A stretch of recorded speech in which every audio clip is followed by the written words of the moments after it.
Talofa lava, APAAU o le TALALELEI mo oi. O le wheautau moli moli mo oi le nei aso. Oe nā le toa malosi, o ia te oe Ieova. E au le lei mamata ngō fiele nei fo iaso fou mai le li, le tupo o le langi ma le lalo langi uma.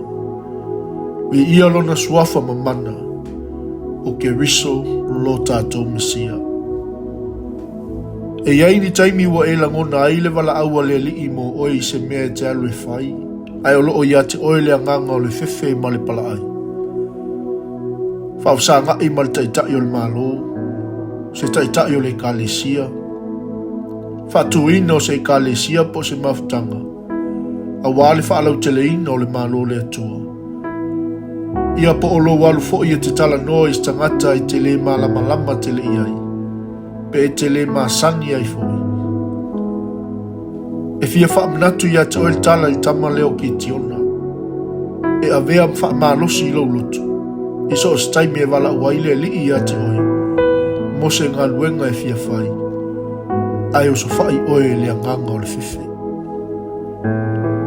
Ua whaali mai a te ia le angelu Ieova. Ua whaapea mai a te ia. Oe nā le toa malosi.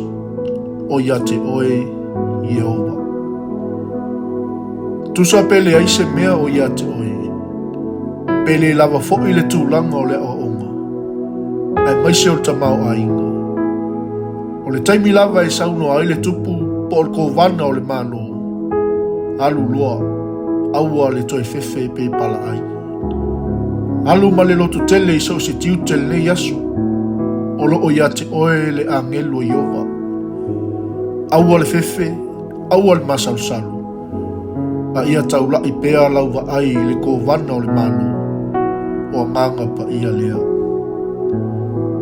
I le suafa o Iesu. Amene. Manuia, whaiva, ma lava singa o le nei asu.